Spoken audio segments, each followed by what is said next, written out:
جی ابھی پچھلے سے پچھلے سال پھر وہی پارا تھانہ یاد آ رہا ہے مجھے. وہ کراچی کے ایک ٹی وی چینل کے اوپر ایک مولانا نے کہا کہ مولا علی تمام انبیاء سے افضل نبی، ہمارے نبی کے بعد، ہمارے نبی کے علاوہ، سرکار خاتم کے علاوہ مولا علی تمام انبیاء سے افضل تھے. تو کہا جی توہین انبیاء ہو گئی ہے اور ان پر توہین انبیاء کا پرچہ کٹے گا. یہاں جمع کروایا آپ کے یہاں. اور ہم نے تو کہا کہ ان کو پرچہ کریں، اور پھر وہاں اس وقت میں ہم نے جو جواب دیا تھا وہ بہت زیادہ پھیلا تھا سوشل میڈیا کے اوپر. میں نے مولانا سے کہا جا کے بولیے کہ صرف فتوے آپ ہی نہیں دیتے، کوئی اور بھی فتویٰ دینا جانتا ہے. یہ کیا بات ہوئی؟ یہ کہنا کہ مولا علی تمام انبیاء سے افضل ہے، اس میں کہاں توہین انبیاء ہے؟ حضرت عیسیٰ مولا علی کے پوتے کے پیچھے نماز پڑھیں گے، اس میں حضرت عیسیٰ کی توہین ہے؟ پہلے تو یہ سمجھاؤ کہ توہین کیسے؟ جی حضرت عیسیٰ اگر پیچھے نماز پڑھ رہے تو توہین کہاں ہے؟ افضل ہونا مفضول کی توہین نہیں ہے. پہلے تو میں انہی کی زبان میں بات کروں نا. افضل ہونے سے مفضول کی توہین لازم نہیں آتی. کسی کو افضل کہوں گا تو جو مفضول ہو جائے گا وہ توہین ہے. یہ کیا بات ہوئی؟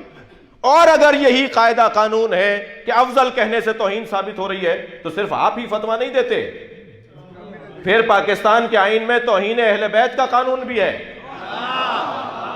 اگر مولا علی کو انبیاء سے افضل کہنا توہین انبیاء ہے تو حضرت ابو بکر کو مولا علی سے افضل کہنا یہ اہل بیت کی توہین ہے.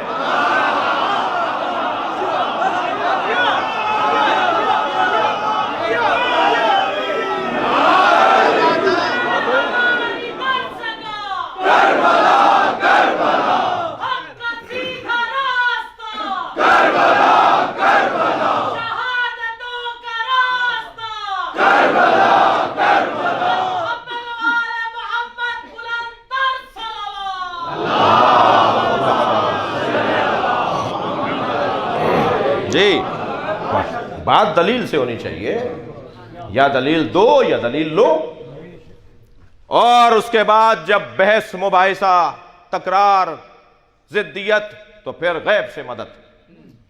اور غیب سے مدد مانگنے کے لیے اللہ کا وہی بندہ اللہ سے مدد طلب کر سکتا ہے، منگوا سکتا ہے. طلب تو ہم سب کرتے ہیں، منگوا وہ سکتا ہے کہ جس کے پاس اللہ کا قرب حاصل ہو، قرب الہی حاصل ہو. جی یا علی مدد میں بولتا ہوں، چاہ رہے ہیں کہ میں ایک دلیل دے دوں. یا علی مدد میں بولتا ہوں، یعنی ہم بولتے ہیں، آپ بولتے ہیں، ہم سب بولتے ہیں، اور جو نہیں بولتے انہیں بلوانا بھی جانتے ہیں. میں مکے میں حرم الہی سے اپنے ہوٹل کی طرف جا رہا تھا حضور، تو دو مصری برابر سے گزرے. اسی حلیے میں رہتا ہوں، اہل بیت کے مکتب کا نوکر ہوں، آپ سب کا نوکر ہوں، آپ سب کا نوکر ہوں.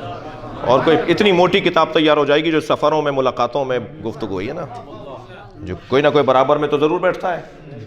جی کھڑا ہوتا ہے، بیٹھتا ہے، چلتا پھرتا ایئرپورٹس پر. تو وہ کہتے ہیں آپ شیعہ مولوی ہیں، آپ سے سوال کر لوں؟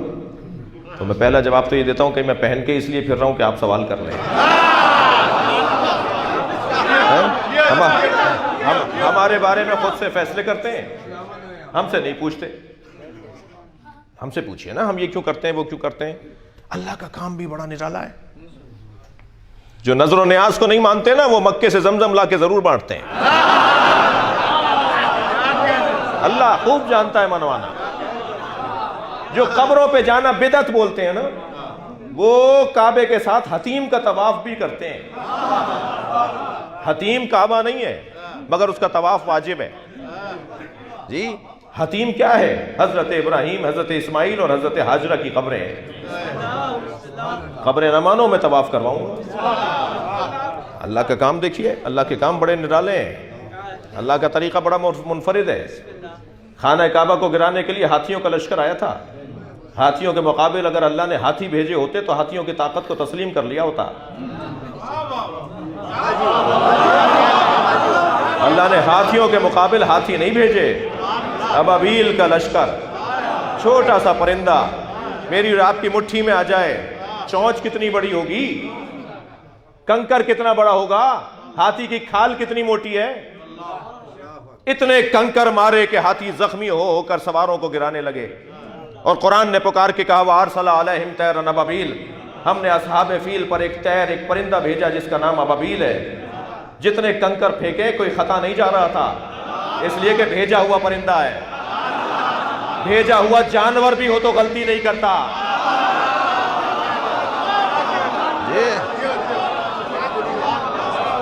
دل کھول کے اچھا بول کے اپنی پیدا کرنے والی ماں کو گاڈ آف آنر پیش کر کے اچھا نعرہ ہے نبی. یا ماشاءاللہ ماشاءاللہ.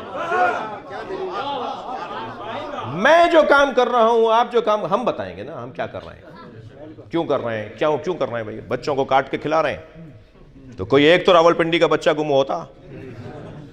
شیعہ حضرات بچوں کو ذبح کر کے گوشت پکاتے ہیں، تو کوئی ایک بچہ تو گم ہوتا راولپنڈی میں. آج تک کوئی ایف آئی آر کٹی کہ محرم آئے 4 بچے گم ہو گئے؟ کیا باتیں کر رہے ہو، پرانی باتیں، گھسی پٹی باتیں، جاہلانہ گفتگو. اب دور بدل گیا، ابھی تمہاری باتیں چلنے والی نہیں ہیں. اب یہ بات نہیں چلے گی کہ مجلس میں نہ جانا، نیاز کھانا بدعت ہے. نہیں، رنگ بدل گیا ہے، مستقبل تشیع کا ہے.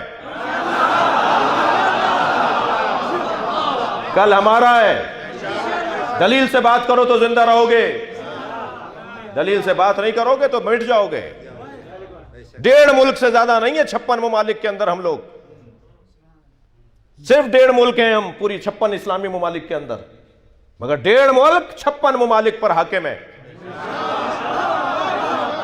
ایک جلال، ایک روب، ایک کردار. یہ کیسے ہو رہا ہے؟ یہ اہل بیت کی وجہ سے ہو رہا ہے. یہ ہم ان سے جڑے ہوئے ہیں کہ جو ہمیں عزت عطا کر رہے ہیں، اور اللہ نے طے کر رکھا ہے کہ عزت بے نام اہل بیت ہے. جو بھی ان سے جڑے گا صاحب عزت ہوتا چلا جائے گا. دلیل سے بات کرو. یہ کیا بات ہوئی کہ نہیں جانا، نہیں سننا، عالم کو دیکھو گے تو نکاح باطل ہو جائے گا؟ جی اگر اہل سنت کے پیچھے نماز پڑھ لیں تو اب سوال ہو رہا ہے کہ وہ جس نے نماز پڑھائی ہے اس کی نماز بھی ٹھیک ہے یا نہیں؟ تو معقول بنو بھائی. جی لاہور میں ایک منظر بنا نا، ایک اہل سنت کے عالم نے آگے پڑھ کے نماز پڑھائی، پیچھے سنی شیعہ بھی اور سنی بھی کھڑے تھے. تو اب ان پر اعتراض ہو رہا ہے کہ آپ کی نماز باطل ہو گئی کیونکہ شیعہ پیچھے پڑھ رہے تھے. معقول بنو. میں آپ سے کہہ رہا ہوں اپنے بچوں کو، دوستوں کو اپنے ساتھ، اول تو ہر جوان میرا اپنے ساتھ ایک سنی بھائی کو ضرور لایا کرے. جب تک انہیں اس گھڑے سے پانی نہیں پلاؤ گے ان کا ذائقہ نہیں بدلے گا. اور یہ کوئی کارنامہ نہیں ہے کہ خود نیاز پکائی اور خود کھا لی. انہیں کھلائیے جو نہیں کھاتے. 2 دفعہ لوٹائیں گے نا تو ناراض نہ ہوئیے گا. یہ آپ کا اور اس کا مسئلہ نہیں ہے، اس کا اور حسین کا مسئلہ ہے. یقین جانیے کچھ مدت کے بعد وہاں سے پیغام آئے گا کہ ہم بھی نیاز مناتے ہیں. اتنی سی ٹیبلٹ میرے سر کا درد دور کر دیتی ہے، حسین کی نیاز اثر نہیں کرے گی؟ یہ جو حلق سے لقمہ اترتا ہے اس کا اثر ہے. وسعت قلبی کے ساتھ، سعہ صدر کے ساتھ، عزیزوں، جانوں، بھائیوں کے ساتھ رہتے ہوئے. آیت اللہ سیستانی فرماتے ہیں سنی ہمارے بھائی نہیں ہیں، سنیوں کو بھائی نہیں کہو، سنی ہماری جان ہے. سنیوں کے ساتھ ہم رہتے ہیں، سنیوں کے ساتھ ہماری دوستیاں ہیں، تعلقات ہیں، اسکول، کالج، اداروں میں ہم سب ساتھ ساتھ ہیں، محلے گلی کوچوں میں ہم ساتھ ہیں. یہ کہہ کر جان نہیں چھٹے گی کہ وہ چائنا والے سانپ بچھو اور چمگادڑ کا سوپ اور کتے بلی کھا رہے ہیں تو وہ کورونا وائرس کا شکار ہو گئے. کھایا کسی اور نے تھا، بیماری تو آپ کو بھی لگنے کو ہے نا. اب سمجھ میں آیا کہ حسین کو قتل کرنے والا بھی جہنمی ہے، خاموش رہنے والا بھی جہنمی ہے. برائیوں کے خلاف چلیے. صلوات پڑھیں محمد و آل محمد.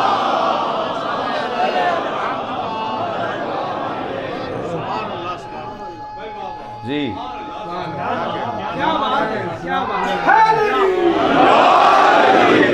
اب وہ تو غیر مسلم ہیں، وہ کتے بلی کھاتے ہیں، تو ہمارا کیا مطلب؟ نہیں، ہمارا مطلب اب بن رہا ہے نا، ہمارا مطلب بن رہا ہے. اور عجیب بات ہے، پیغام آ گیا وہاں پر، وہاں کی عدالت نے فیصلہ سنا دیا جس کو یہ وائرس لگا ہے اسے مار دو. جی مار دو. ہزاروں آدمیوں کو مار رہے ہیں وہ. جی اب یہ کہہ کر میں جان نہیں چھڑا سکتا کہ جی وہ تو شریعت کو نہیں مانتے. نہیں، شریعت کا مخاطب انسان ہے، مسلمان نہیں ہے. سب کو ہمیں پیغام دینا ہوگا. میرا خاموش رہنا مجھ تک پہنچے گا. جی توجہ کر لیا آپ نے؟ تو بلائیے، ان سے بات کیجئے، ان سے گفتگو کیجئے، اور الحمدللہ گفتگو کی جو کیفیت ہے وہ بہتری کی طرف ہے. لوگ سمجھنے کے مرحلے میں داخل ہو رہے ہیں. کل سے آج بہتر ہے ہمارا، ماضی سے ہم آج بہتر ہیں، اور مستقبل اور بہتر ہوگا، اور آگے بہتری کی طرف ہیں. ظالم کا آج ہوتا ہے، مظلوم کا کل ہوتا ہے. اپنے کل کی تیاری کرنی ہے، اور کل کی بنیاد پر ہی تو ہم مجلسوں میں بیٹھے ہیں. نماز پڑھتے ہیں کل کی امید پر، روزہ رکھتے ہیں کل کی امید پر، حج کرتے ہیں کل کی امید پر. جی سب جمع ہو کر بیٹھے ہیں کل کی امید پر. مجلس میں بیٹھے ہیں کہ قبر اچھی ہو جائے، مجلس میں آتے ہیں تاکہ آخرت اچھی ہو جائے. ہم سب کل کی امید پر ہیں، ہم سب کل کو دیکھ رہے ہیں. تو آج ایسا بہتر کر لیں کہ کل اور بہتر ہو جائے، کل یقینی ہو جائے. توجہ کر لی. کٹ حجتی اللہ کو پسند نہیں ہے. اور پھر اب مباہلہ ہوگا کردار کی بنیاد پر. صداقت کردار کو کہا جاتا ہے، سچائی کردار کو کہا جاتا ہے. میں ان بچوں اور جوانوں سے کہوں گا خبردار جھوٹ بولنا چھوڑ دو. وہ اہل بیت کا چاہنے والا ہی نہیں ہے جو جھوٹ بولتا ہو. میرے پاس اتھارٹی نہیں ہے کہ میں اجازتیں دیتا پھروں، لیکن میں بہت دھیمے لہجے میں کہہ رہا ہوں نماز نہیں پڑھتے آگے بڑھو، روزہ نہیں رکھتے آگے بڑھو. جی حج پہ نہیں گئے، 20 سال سے حج واجب ہے، دیکھتے ہیں، مگر جھوٹ بولنا چھوڑ دو. سرکار کی خدمت میں ایک گنہگار ترین فرد آیا، یا رسول اللہ برائیوں میں گھرا ہوا ہوں، ساری برائیاں ایک ساتھ نہیں چھوڑ سکتا، ایک برائی بتا دیجئے جسے چھوڑ دوں، اس سے زیادہ نہیں کر سکتا. حضرت فرمایا جھوٹ بولنا چھوڑ دو، بس ایک برائی چھوڑ دو، جھوٹ بولنا چھوڑ دو. جی دوسرے دن چوری کر کے نکلا، سرکار نے فرمایا تھا روزانہ آنا میرے پاس. دوسرے دن چوری کر کے نکلا، رستے میں ایک آدمی پہ تھپڑ مارا، چلتے ہوئے ایک آدمی کو تکلیف دی، آگے بڑھا کہا رسول نے پوچھ لیا کہ آج تم نے کیا کیا ہے، اور میں نے کہا کہ میں نے کچھ نہیں کیا. تو جھوٹ بولوں گا؟ نبی نے تو کہا سچ بولو. دوسرے دن پھر وہ گناہ 3 اور کم ہو گئے، چوتھے دن اور کم ہو گئے. ایک ہفتے میں نبی کی خدمت میں آ کے کہا جھوٹ نہیں چھوڑا، ساری برائیاں چھوٹ گئی. اہل بیت کا چاہنے والا جھوٹ نہیں بولتا. جی جو سچوں کا نعرہ لگاتا ہو کہ ہم سچوں کے دروازے پر ہیں، وہ جھوٹ بولے. میں ان بچوں اور جوانوں سے کہہ رہا ہوں، اگر اس شاید 1-1.5 ہزار آدمی اس وقت یہاں پر مجلس میں ہے، شاید زیادہ ہوں، اگر 5 بچوں نے بھی امام حسین سے وعدہ کر لیا کہ آج میں آپ کی مجلس میں وعدہ کر کے جا رہا ہوں اب جھوٹ نہیں بولوں گا، تو کتنا خوش ہوں گی سیدہ.